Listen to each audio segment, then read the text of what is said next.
Good morning সকলকে, চলে এসেছি আবার একটা নতুন ব্লগ নিয়ে। আজকে আমি সকাল থেকে রুটি বেগুন ভাজা টিফিনে করেছিলাম। হাজব্যান্ড খাবার নিয়ে গেছে, দুপুরে রুটি নিয়ে গেছে, তার সাথে টক দই নিয়ে গেছে, ডিমের কারি নিয়ে গেছে।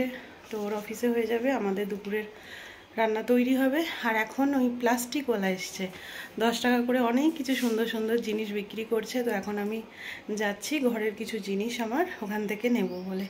তো চুবড়িগুলো খুব সুন্দর, আমি এসে দেখাচ্ছি তোমাদের দ্বারা।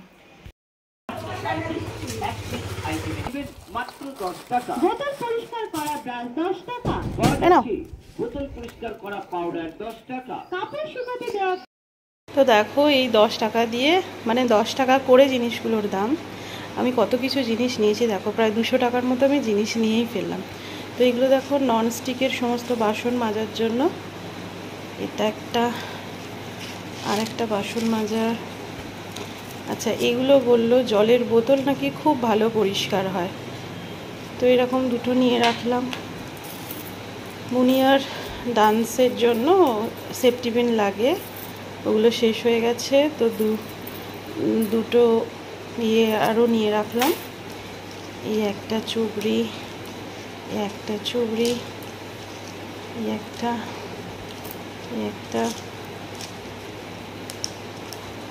আমার চুবড়িগুলোই প্রায় শেষ হয়ে গিয়েছে। আর এত সুন্দর লাগলো আমার এগুলো খাবার ঢাকা দেওয়ার জন্য দুটো।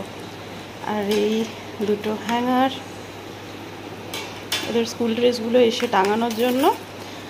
আর দেখো এই 4টে কিনেছি, এইগুলো ওই ঘরের 4টে কোনায় লাগানোর জন্য, যাতে মশারি টাঙানো যায়। কারণ আমার বাবা যখন আসে মশারি ছাড়া শুতেই পারে না। তো এগুলোই মশারি টাঙার জন্য 4টে এই হ্যাঙ্গার কিনলাম। দেখতে কি সুন্দর না? আমার তো খুব পছন্দ হয়েছে এত কিছু। তো দুদিন ছিলাম না, ঘরবাড়ির অবস্থা যা, মেয়েরা না থাকলে যা হয়। তো এখন এই সমস্ত চাদর টাদর আমি চেঞ্জ করে দেবো, দুটো ঘরেরই অবস্থা।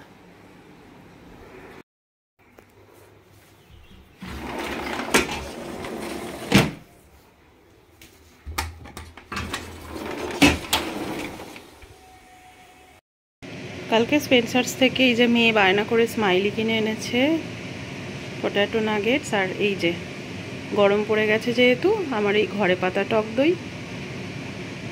তো ওদের দু ভাই বোনকে একটু দিই, দুজনে খেয়ে নাও।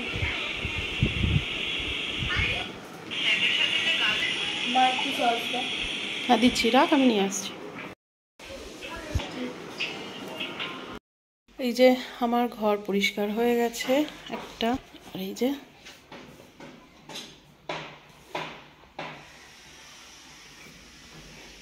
ফাইভ স্টার, এই যে ফ্রিজে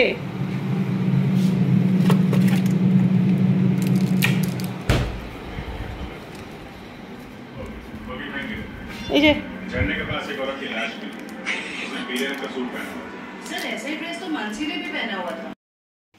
আমার পুজো সারা হয়ে গেছে।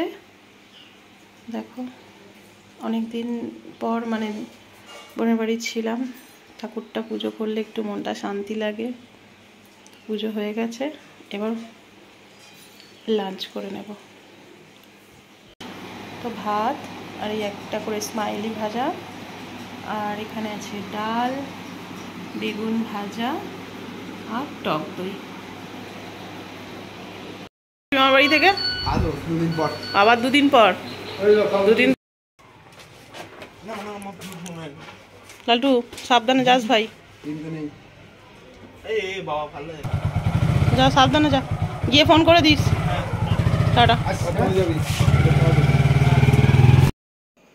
এখন সন্ধে 6:15 বাজে, আমার চা হয়ে গেছে। চা দিয়ে আমি সন্ধেটা দিয়ে নেব। দেখো বাইরে প্রায় অন্ধকার হয়ে গেছে। আর বাবাই আজকে আবারও মামার বাড়ি চলে গেল।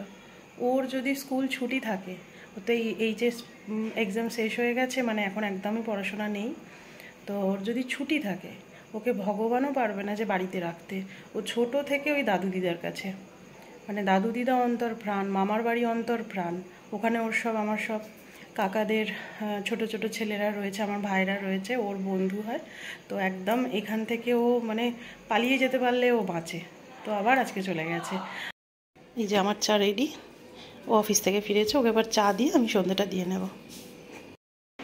তো এখন সন্ধ্যায় 6টা সাড়ে 6টা বাজে, আমার সন্ধ্যে দেওয়া হয়ে গেছে। বাবাই তো মামার বাড়ি চলে গেল দেখলেই। ওর মানে ছুটি থাকলে ওকে বাড়িতে কেউ রাখতে পারবে না। ও ছোট থেকেই মানে এত মামার বাড়ি ভক্ত, মানে দাদু দিদার কাছে যেতে পারলে বেঁচে যায়। মানে ছুটি থাকলে ওকে বাড়িতে কেউ রাখতে পারবে না। তো সকালে তোমাদের বলেছিলাম যে ও অফিসে রুটি নিয়ে গেছে, সেই জন্য রাত্রিরে ভাত খাবে বললো। তো এখানে ভাত, আর ভাতের মধ্যে আমি আলু দিয়ে দিয়েছি, একটু আলু ভর্তা করব। আর এখানে হচ্ছে করলা ভাজা, পটল ভাজা, এখানে হচ্ছে ডাল সেদ্ধ, আর এখানে আমি একটু বেসন দিয়ে আলু প্রিপারেশান রেডি করে রেখেছি, এটা আমি খাওয়ার আগে ভেজে নেব। আর এখন ঘড়িতে বাজে 10টা 15। তো এতক্ষণ আমি কালকের সবজি কিছু কেটে রাখলাম, মাছ দিয়ে একটু ঝোল করব ইচ্ছা আছে, তার সবজি কেটে রাখলাম। এখন রান্নার সমস্ত প্রিপারেশানগুলো আমি কেটে রান্না করছি। এরপর ফ্রিজ পরিষ্কার করেছি, করে টোরে এখন 10টা 15 বাজে। আমার তো রান্না এই দেখছো হচ্ছে, হয়ে গেলেই আমি খেতে দিয়ে দেবো সবাইকে। তারপর কালকে থেকে মেয়ের নতুন ক্লাস শুরু হচ্ছে, ক্লাস 7-এ উঠলো। তো ওর কাল থেকে নতুন ক্লাস স্টার্ট হচ্ছে। ওকে আশীর্বাদ করো যেন ওর এই নতুন জার্নিটা খুব ভালোভাবে কাটে, পড়াশোনা করে, ভালো হয়, মানুষের মতো মানুষ হয়। তো কালকে থেকে ওর ক্লাস শুরু হচ্ছে, সেই জন্য সকাল সকাল উঠতে হবে, অফিসও রয়েছে। তো হয়ে গেলেই আমি রাতের খাবারটা দিয়ে দেবো।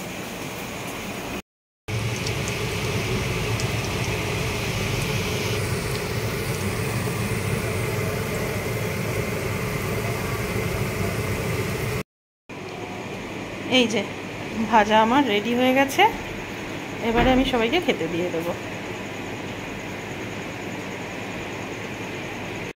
তো চলো ডিনারটা এবার সেরে নিই।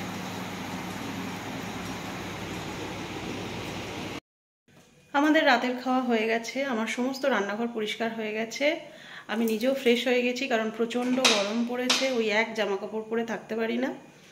আর বাবাই তো মামার বাড়ি গেছে, ওখান থেকে ফোন করে কথা হয়ে গেছে, কারণ ও এখানে থাকলে দাদু দিদাকে রেগুলার গুড নাইট জানায়, আর ওখানে থাকলে এখানে বাবা মা বোনকে গুড নাইট না দিয়ে ও ঘুমায় না। তো ওর সাথে কথা হয়ে গেছে, আর আমারও সব কাজ কমপ্লিট। এবারে শুতে যাব, কাল মেয়ের নতুন ক্লাস শুরু হচ্ছে, মেয়ে কাল সকালবেলা স্কুলে যাবে, তো সেই জন্য একটু তাড়াতাড়ি শুয়ে পড়তে হবে, ও অফিসও আছে।